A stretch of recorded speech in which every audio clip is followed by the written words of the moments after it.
L'Afrique et l'émergence.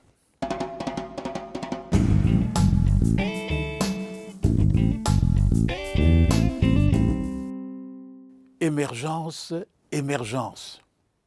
Émergence par-ci, émergence par-là. Partout en Afrique, on ne parle que d'émergence. Émergence en l'an 2030 pour les plus audacieux.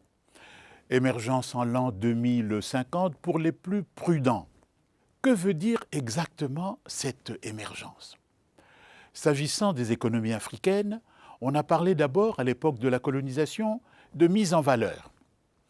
Et puis, après la Deuxième Guerre mondiale, sous l'influence du président américain Harry Truman, on a parlé de sous-développement, un mot qui était tendancieux.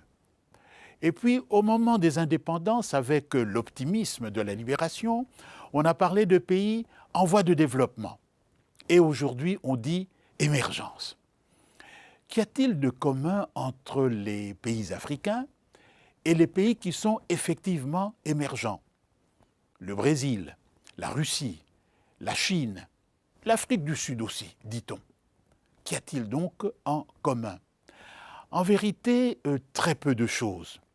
On a bien l'impression que c'est un projet, que c'est un discours politique et que le futur reste entièrement à construire, car rien de nouveau n'apparaît effectivement sur le terrain africain.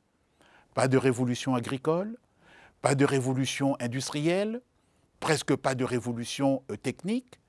Alors, émergence, est-ce un nouveau mot pour dire mise en valeur, sous-développement, pays en voie de développement? Voilà un vrai débat, un débat d'histoire du temps présent et un débat qui pousse à agir pour demain.